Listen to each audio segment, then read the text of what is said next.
Maxine ko, matulog na. Anong oras na, Max? Tulog na, bebe. Ano mo nga, oh? Diyos ko.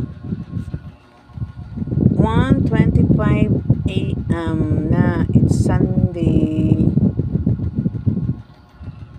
Tulog na po ang bebe ko. Sleep na. Maxine.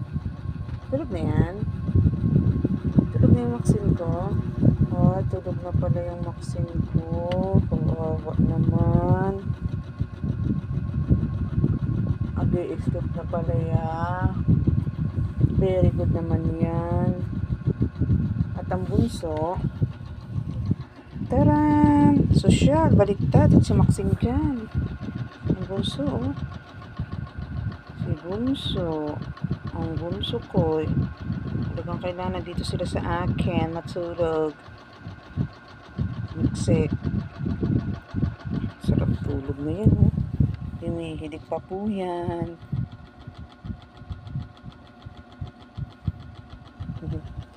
Gising pa kasi yan eh, ngungulit pa. Ang pagkain, nakaabang. Abang ang pagkain niya. Nasa mo tsaka niya kakainat natin. Kuya Oreo na. Andun ang Kuya Oreo sa kabila. So, dito muna tayo sa dalawang ito. Pag nagsama, awayan, loose.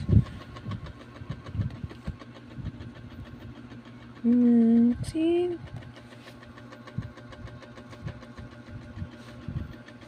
Kaya nga na, mag-isip na tayo ha. Hindi, ganda-ganda naman. Ay, ganda-ganda naman yan.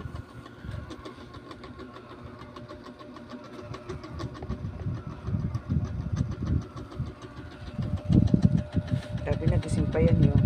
Mga kunwarian lang tulog yan eh. Naman tingin mo kay Maxine. Tulog na, good night na. Sleep na tayo ha.